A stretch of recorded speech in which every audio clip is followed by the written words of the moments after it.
Bonjour et bienvenue sur 120%, nous aurons au sommaire du jeudi No-chan, ensuite la critique de jeu sur Shadow's Tales, puis mon souvenir, et enfin Otto, et ça se passe au Japon, mais tout de suite on se retrouve les news. Super, t'as passé le level 2, maintenant au level 3, faudra dire la critique du jeu Shadow's Tales. La critique du jeu, alors... Je veux dire une critique de jeu sur machin. Ah ouais, d'accord. C'est comme si tu disais, tiens j'ai lu la critique de film sur le dernier Scorsese. Non, c'est la critique du dernier Scorsese.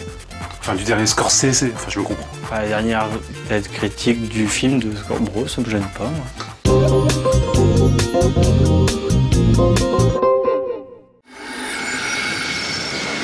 La prochaine soirée Tokyo Décadence viendra fêter Halloween à la Machine à Paris. De nombreux DJs se relayeront pour tenir toute la nuit avec en guest Kaya, ex-membre du groupe de visu électro Schwarzstein. Le dress code de la soirée, Anjou Démon. Choisissez votre camp.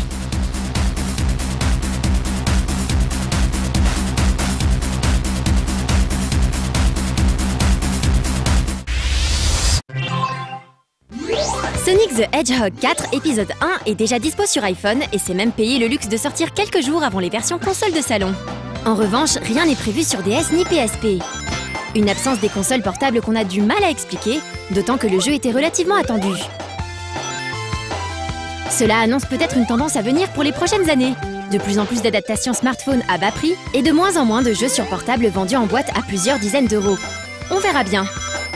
Quoi qu'il en soit, la version iPhone de ce tout nouveau Sonic n'est pas très agréable à jouer. Même avec un peu d'habitude, les commandes sont laborieuses à exécuter à travers ce système de boutons virtuels. Et sans le toucher d'un vrai bouton, on se foire facile une fois sur 10. C'est pénible, on rate bêtement des actions, les bonus stages sont super relous, il faut tourner l'iPhone dans tous les sens pour faire arriver Sonic à destination. Bref, c'est pas précis et surtout très fatigant. Attendons maintenant de voir ce que donneront les versions console, avec la critique qui arrivera très bientôt dans 101%.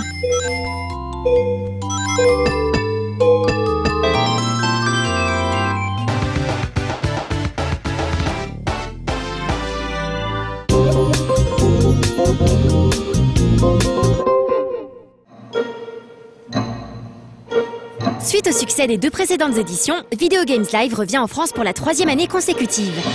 Au programme, une sélection des plus grandes musiques du monde du jeu vidéo, le tout interprété sur scène par plus de 60 artistes. Un concours est également prévu pour l'occasion.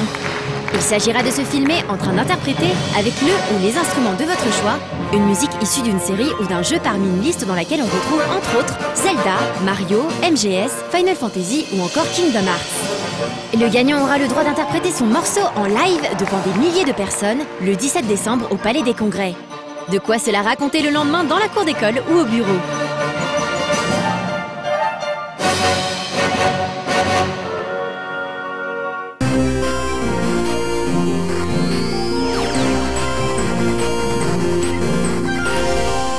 Salut, c'est No-chan.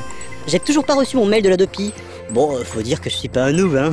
Entre le direct download, le peer-to-peer crypté et le VPN, je suis peinard.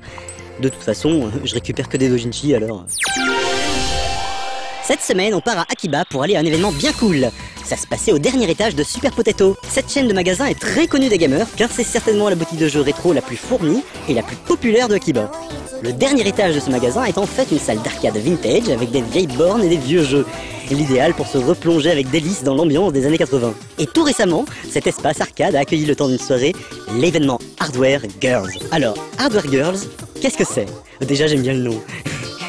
Du hardware et des girls. Cool! Alors, est-ce que c'est des filles robots? Non, non, non, non, pas du tout. C'est un photobook avec des filles jolies qui posent devant du hardware. Ambiance carte Jama et petite culotte. J'aime! Ouais. Pendant l'event, c'était la teuf, free play sur les bornes et open bar pour tout le monde. On pouvait aussi croiser les modèles et en particulier Julie Chan, qui est l'instigatrice du projet. C'est quand même une fille hors du commun, jugez plutôt. Elle est modèle, bien sûr, hein, mais aussi chanteuse, VJ, photographe, journaliste. Oui, oui, elle a même écrit des articles très sérieux dans le journal italien La Repubblica. Dans une autre vie, elle est aussi gravure idol sous un autre pseudo, mais je vous laisse chercher tout seul. Bref, c'est la femme idéale et pourtant elle est même pas en 2D. En attendant, si j'arrive à vaincre ma timidité, on va lui poser quelques questions. Alors dites-moi, Julie-chan, comment vous avez eu l'idée de faire un beau livre comme celui-là? この写真集は実は5年前にサムライガールズという写真集をイタリアから出版してるんですけれども、今回は前の「サムライガール」っていう写真集ではもっと広い秋葉原っていうテーマで一冊作ったんですけど、今もオタクの文化っていうのは細分化されてきていて、すごく細かく分かれてきているので、今回は機材と女性のポートレートに絞ってテーマを絞って一冊作りました。Bref, c'est un peu la rencontre du moé et des machines, non? そうです。マシン萌えで、そうですね。テクノロジー萌えはいですね。Cool. Et est-ce que ça vous a plu de faire ça? いろいろなコレクターの方のお家にお邪魔して作ったんですけれども、例えばこの表紙の方の家は本当昔のTR909 とか303とか昔の音楽の機材が溢れていて、でまたコレクターの方のお宅なので、これはどういうマシンで何年ぐらいに作られてとか、そういうのもいろいろ教えてくださって、音も鳴らしてくれてっていう経緯があって撮ったので、そういったいろんな方とのコラボレーションが楽しかったです。はい。Super. Si c'est culturel en plus, c'est carrément la classe. Hein. Sinon, un petit message pour vos fans français? はい、私フランスすごく好きな国で、フランスのパリの女の子は本当世界一可愛いと思っていて、フランスに行くのが夢です。このハードウェアガールズ、日本から発売なんですけれども、中はテキストの部分は英語にもなってますので、よかったらフランスの皆様もハードウェアガールズ見てください。よろしくお願いします。Voilà, alors pour ceux que ça intéresse, Julie Chan a prévu de passer en France vers le printemps pour présenter son livre. Comptez sur moi pour vous en reparler. Allez, à bientôt les otaques, moi je replonge dans ma lecture.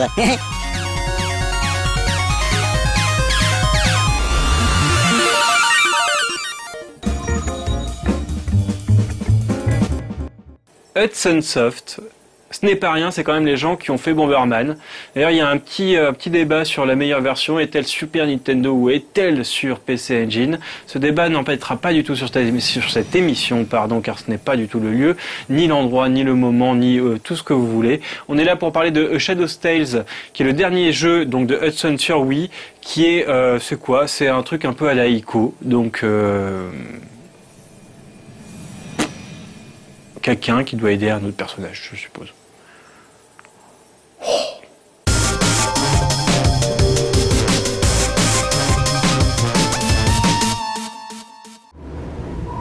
A Shadow's Tale est un jeu surprenant, à mi-chemin entre Ico et le roman La fin des temps de Murakami Haruki. Mêlant plateforme et puzzle avec une approche visuelle particulièrement inventive, il propose de diriger une ombre séparée de son corps. Au premier abord, ce jeu a tout de la production WiiWare et rappelle par certains aspects le titre de Nick's Quest pour son côté plateforme puzzle dans un univers à la direction artistique singulière et surtout les deux Echochrome de Sony.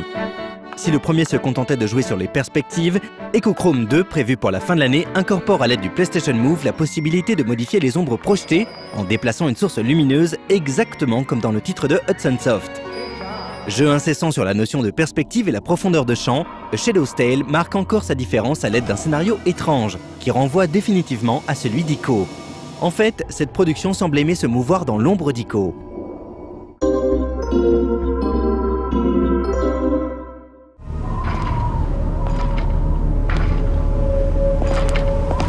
Le jeu débute donc un peu à la manière d'Ico. Sans un dialogue, il met en place un lieu, ici une tour gigantesque, et quelques personnages dénués de nom ou d'histoire. Un jeune garçon apparaît à l'image, entravé, épuisé, alors qu'un bourreau sans visage s'approche. D'un coup sec, il tranche son ombre qui s'écroule au sol, sous le corps inerte mais a priori vivant de son hôte. Le bourreau s'en saisit et la jette du haut de la tour. Celle-ci n'aura de cesse de retrouver le jeune garçon et doit pour cela se déplacer dans les ombres projetées de la tour et ses environs. Là où Ico proposait des dialogues, même si le joueur ne les comprenait pas, Shadow's Tale n'est que silence. Un silence lourd, comme les mots que l'ombre du jeune garçon ramasse sur son chemin. Ce faisant, elle s'alourdit et gagne quelques grammes. Ces mémoires constituent en fait autant d'indices sur la marche à suivre ou les futurs obstacles rencontrés. Mais l'ombre n'est pas seule, puisqu'une petite fée l'accompagne dans son périple.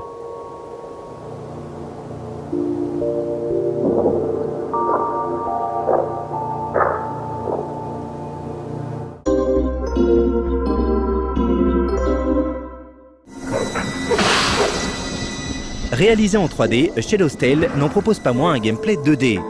On dirige donc l'ombre à l'aide du nunchuk, tandis que la Wiimote permet de mouvoir la petite fée afin d'interagir avec le décor réel. On peut par exemple activer les mécanismes, ce qui permet du coup de modifier les ombres projetées pour créer une plateforme. Car l'ombre ne peut se déplacer que sur l'ombre des décors. Si elle tombe de trop haut ou se fait écraser par une ombre mouvante, elle meurt. Le joueur reprend alors la partie au début du niveau avec l'ombre numéro 2, puis numéro 3 et ainsi de suite. Une idée assez stressante. L'objectif de chaque niveau consiste à récupérer 3 yeux moniteurs qui permettent de détruire le mur de l'ombre bloquant l'accès à la portion suivante de la tour. Rapidement, la petite fée peut jouer avec la perspective et les ombres projetées des niveaux en déplaçant une source lumineuse. Les ombres s'étirent alors ou se rapprochent afin de créer passages et plateformes. Mais il faut du coup faire attention à ne pas écraser l'ombre. Celle-ci doit également passer par des portes qui l'amèneront dans un endroit n'appartenant pas au monde réel, appelé couloir de l'ombre. Dans ces derniers, il faudra parvenir à trouver la sortie, parfois en faisant pivoter à 90 degrés leur perspective. A Shadow's Tale débute ainsi comme un pur jeu de plateforme puzzle avant de révéler une partie plus action qui prend alors une grande importance dans le gameplay. L'ombre du jeune garçon finit en effet par ramasser l'ombre d'une vieille épée rouillée et elle s'en servira pour affronter les gardiens de la tour comme ces araignées aux yeux rouge sang. La couleur des yeux des créatures croisées est d'ailleurs importante. Si les araignées aux yeux rouges peuvent être tuées à coups d'épée, celles possédant des yeux bleus ne pourront être touchées directement avec une arme et nécessiteront l'intervention de la fée. 2 jauges sont présentes en haut à gauche de l'écran, une jauge rouge correspondant à la vie de notre ombre et une jauge violette qui n'est autre que son niveau d'expérience. Une fois la jauge remplie, un niveau est gagné et la puissance d'attaque de l'ombre s'en trouve augmentée. Les combats à l'épée sont des plus basiques, on peut donner un coup d'épée ou réaliser un petit combo de 3 coups, ce dernier s'avérant risqué puisqu'une fois l'animation lancée, on ne peut l'interrompre, s'exposant ainsi à une attaque ennemie. Clairement rigides, les combats manquent cruellement d'un système de parade par exemple ou d'esquive. Bref, ils auraient gagné à être développés.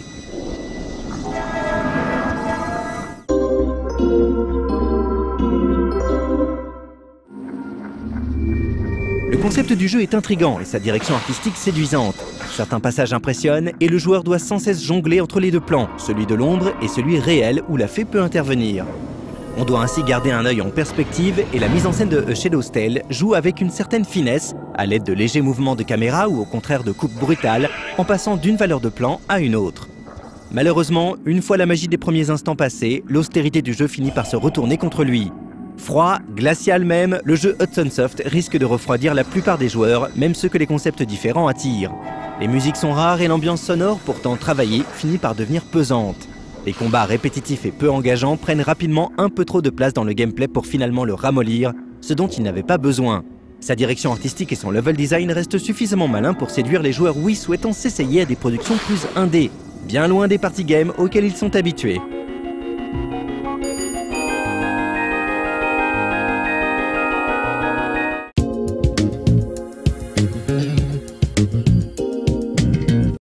Je voudrais passer un petit coup de gueule avant mon souvenir, puisque moi j'ai un beau souvenir. C'est celui du plateau de l'année dernière. C'est un petit message personnel à mon ami Olivier qui fait donc l'habillage de 101%, qui est très beau, hein, mais qui a fait aussi ce tas de ramassis de cubes immondes qui passent devant moi, avec des écarts tels qu'on dirait les dents de Yannick Noah. Et ça rime. Sur ce, je vous laisse à mon souvenir.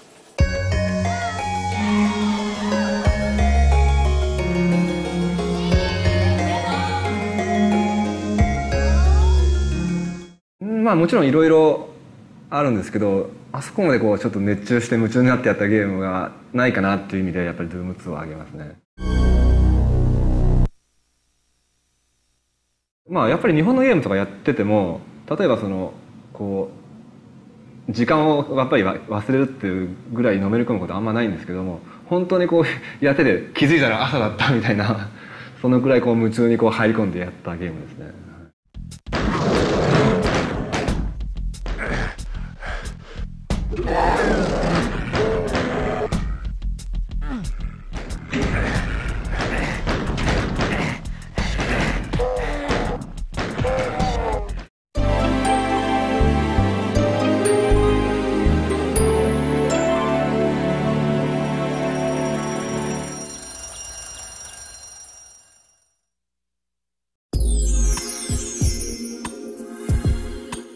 Alex me demandait pourquoi c'était moche.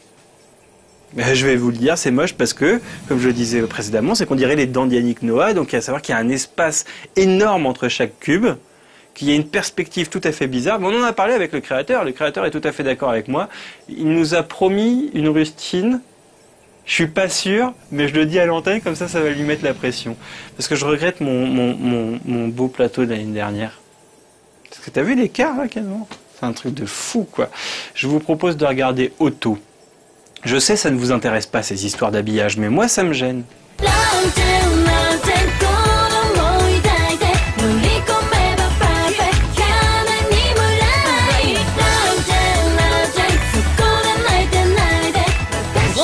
Et bienvenue dans Otto. Ce soir, je suis toujours à Hiroshima comme la semaine dernière, mais cette fois-ci, je suis dans la maison de la famille qui me loge dans cette magnifique ville. Et cette famille est géniale, c'est la famille Yokota. Ils sont adorables, super gentils. Ils m'ont prêté leur caméra, ils m'ont prêté un super micro qu'ils ont acheté pour l'occasion, et ils m'ont prêté leur lampe qui tient aussi chaud que les mandats en France. C'est terrible, je suis déjà en sueur. Cette semaine, nous allons voir le top 5 ainsi que les concerts.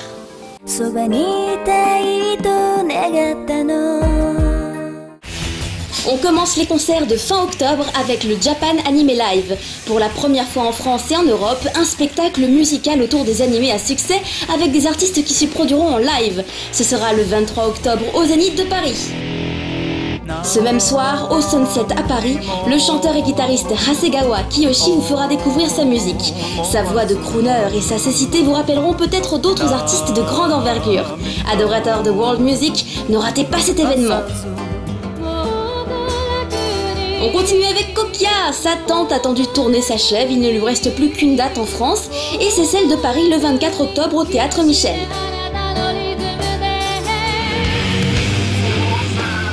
Ensuite, il y aura Eternal Elysium en featuring avec Place of Skulls pour un concert unique au club à Paris.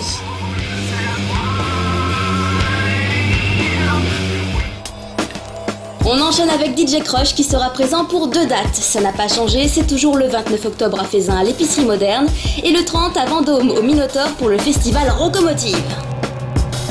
On finit avec Chibi Japan Expo. La célèbre chanteuse et mannequin Meg offrira à ses fans un showcase lors de la convention avec également des séances de dédicaces. Mais il y aura aussi le joyeux duo Wotaku World Wave qui mettra l'ambiance avec des chansons pop et des génériques d'animé lors de leur show le 30 octobre. Et enfin, Yuki des Jelly Beans viendra en solo se produire sur la scène de la convention. N'hésitez pas à y aller pour la soutenir. La semaine prochaine, nous parlerons aussi de Hitto, Detroit 7 et The Fools. On commence le top 5 des meilleures ventes de singles du mois de septembre au Japon avec de très jolies coréennes. Si il y a quelques semaines vous parlez du groupe Kara, et bien cette semaine je vais vous parler des Girls' Generation qu'on appelle au Japon également les Chojo Jidai. Elles ont fait un véritable carton avec leur premier single Jenny qui s'est vendu à plus de 80 000 exemplaires et j'ose même pas imaginer ce que ça va faire avec leur deuxième single qui est déjà sorti au Japon.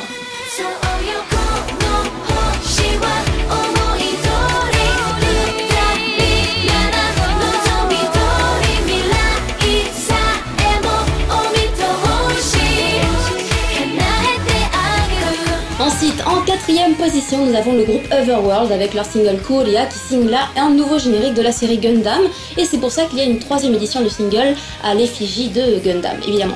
En 3e position, nous avons Hamasaki Ayumi avec son 49e single Crossroad. Malheureusement, le 50e ne s'est pas assez vendu pour être dans le top 5, c'est dommage, j'aurais bien voulu vous en parler aussi. Mais déjà, Crossroad c'est pas mal, il est sorti en 3 éditions, donc 2 simples avec des remixes qui changent et une édition c'était plus DVD avec le clip de Crossroad et de Blossom.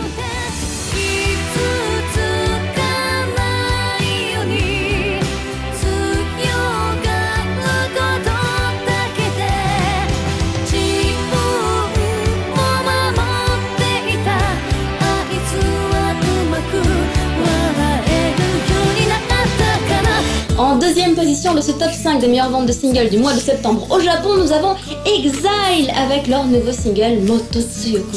Ils enchaînent toujours aussi bien les succès et avec ce single Mototsuyoku c'en est un de plus évidemment, surtout que la chanson Mototsuyoku est la chanson thème du film The Last Message Umizaru. En première position de ce top, nous avons sans aucune surprise, non vraiment là, plus aucune, le groupe Arashi avec leur nouveau single Love Rainbow. Une fois de plus, on n'est pas surpris, ils font plus de 500 000 singles vendus, ça devient limite lassant, un tel succès. Alors Love Rainbow, je crois si je ne me trompe pas, oui, c'est la chanson thème du drama Natsu no Koi wa Nijiro ni Kagayaku dont Matsumoto Jun est l'acteur principal.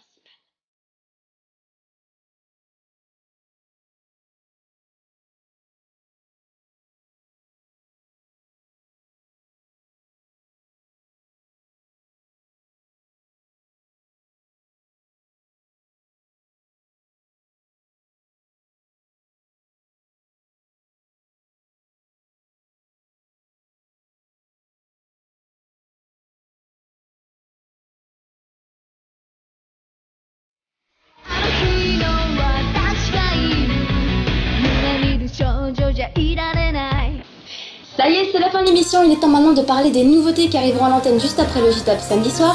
Et cette semaine, entre autres, nous aurons Garnet Crow avec leur clip Doing Alright. Il y aura également Otokage avec Hilaten Burai. Nous aurons aussi le clip de Ige Driver avec donc Ukigumo. Le clip du HP pour lequel voter chaque semaine sur le forum de No Life. Et enfin, nous aurons Cécile Corbel avec Arietti Song. Et oui, c'est bien le générique en fait du dernier Ghibli en date. Donc je ne l'ai pas vu, j'espère que ça vous plaira. Je pense que c'est quelque chose de sympa. Et continuez à voter pour le JTAP, c'est très très important, on compte sur vous. Et moi je vous retrouve la semaine prochaine, probablement encore au même endroit, je ne suis pas encore sûre. Voilà, je vous fais des gros bisous, votez pour le JTAP, je compte sur vous. Ciao!